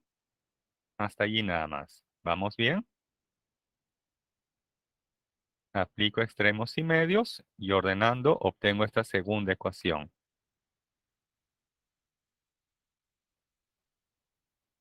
Bien. En esa segunda ecuación observo aquí este cociente de masas. Y ese cociente de masas justamente lo tengo en la ecuación número 1. Es por eso que ahora voy a reemplazar la expresión número 1 en la expresión número 2. Ahí tenemos la gravedad de Marte entre la gravedad de la Tierra es igual a ¿quién? Veamos, este cociente de masas, según la ecuación número 1, es 5 octavos del radio el radio de Marte entre el radio de la Tierra y este cociente elevado al cubo. Esto luego multiplicado por ¿quién? Por este otro cociente, radio de la Tierra entre el radio de Marte elevado al cuadrado. Ahora aquí, me voy a concentrar en el numerador. Por acá tenemos el radio de Marte elevado al cubo. Y por aquí en el denominador tenemos el radio de Marte elevado al cuadrado. Entonces, simplificando, nos va a quedar el radio de Marte en el numerador. Luego aquí tenemos el radio de la Tierra elevado al cubo, pero ojo en el denominador. Y aquí en el numerador tenemos el radio de la Tierra elevado al cuadrado.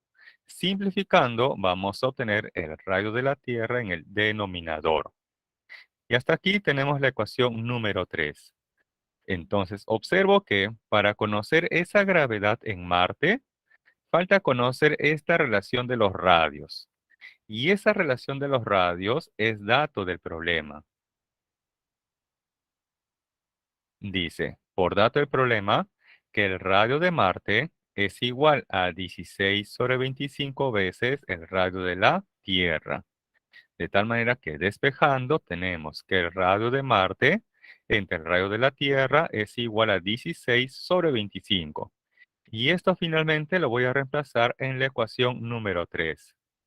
Entonces tenemos la gravedad de Marte entre la gravedad de la Tierra, que vale como 10, es igual a ¿quién? A 5 octavos de este cociente de los radios. Pero este cociente de los radios, ¿cuánto vale? 16 sobre 25. Finalmente, despejando, obtenemos que la gravedad de Marte en su superficie es igual a 4 metros segundo al cuadrado.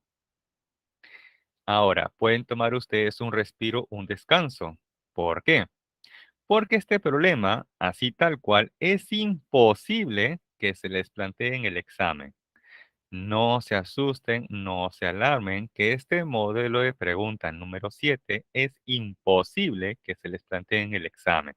Así no viene, porque como ven tiene demasiados pasos, que además son muy complejos para hacer los cálculos. Entonces, ojo, así no viene en el examen. No se asusten, no se alarmen, así no viene. Podría venir como por ejemplo el problema número 8. Si hasta aquí no hay consultas o dudas, entonces paso finalmente al problema número 8. Ese modelo de preguntas sí puede ser factible para su examen. Bien, continuamos. Dice, tres planetas esféricos A, B y C aislados están alineados como se muestra en la figura. Si la fuerza AB y la fuerza BC representan las magnitudes de las fuerzas gravitatorias de A con B y de B con C respectivamente, pregunta, halle la razón de la fuerza BC respecto a la fuerza AB. Bien, ahí tenemos entonces los planetas y sus respectivas masas y distancias entre ellos. nos preguntan ese cociente de fuerzas. Entonces vamos a ir directamente a esa pregunta. Pero para esto vamos a indicar previamente lo siguiente, como para recordar. Tengo aquí dos cuerpos de masas M1 y M2, separados una cierta distancia como D. Entonces, la magnitud de la fuerza gravitacional o gravitatoria es la constante de gravitación universal por la masa de 1 por la masa de 2 y esto entre la distancia de separación elevado al cuadrado. Bien, teniendo en cuenta esa expresión, vamos a plantear directamente ese cociente, la fuerza BC entre la fuerza AB. La fuerza entre los planetas BC sería la constante de gravitación universal por la masa del planeta B por la masa del planeta C entre la distancia de los planetas B y C elevado al cuadrado.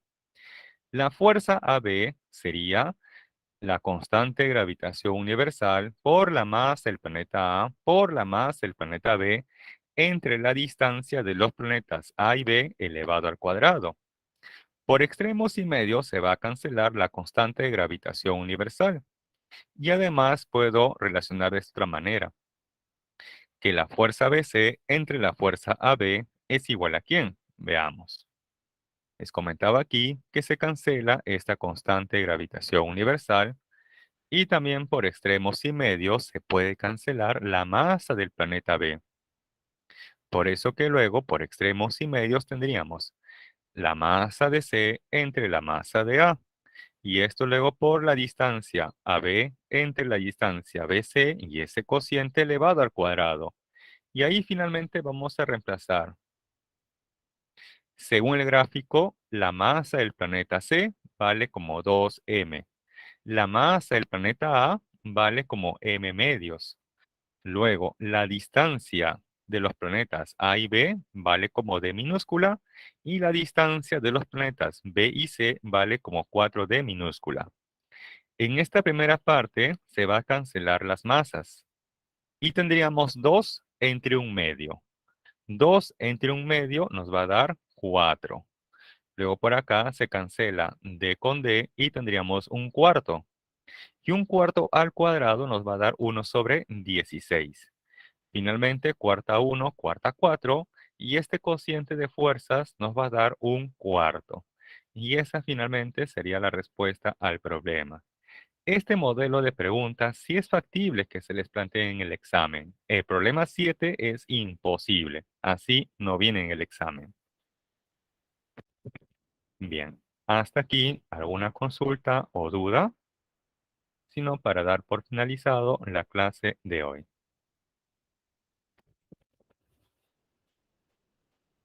Bien, jóvenes, eso sería entonces todo por hoy. Cuídense, sigan estudiando, que pasen bonita tarde. Hasta la próxima. Bye, bye. Gracias a ustedes por su atención y participación. Cuídense. Profesor, una Sí, consulta. sí. La constante de gravedad era 6,67, creo. ¿Eso te Ok. dan como dato o te lo tienes que aprender? Buena pregunta. Esa constante de gravitación universal G mayúscula no va a ser necesario que lo memoricen o que se lo aprendan. No va a ser necesario. Uno, porque siempre va a ser dato del problema. O sea, si en caso se requiere utilizar ese dato para calcularlo numéricamente, va a ser siempre dato del problema. Pero si no, como en este caso, no va a ser dato porque sencillamente se va a cancelar. Por eso, ojo, mi recomendación es que no se aprendan cuánto vale esa constante de gravitación universal. No es necesario. ¿Sí? No es necesario que lo memoricen o que se lo aprendan. Ok, perfecto. Entonces, ojo, no es necesario que se memoricen o se aprendan el valor de la constante gravitacional, ya que eso siempre va a ser dato del problema. Bien, jóvenes, nuestra consulta.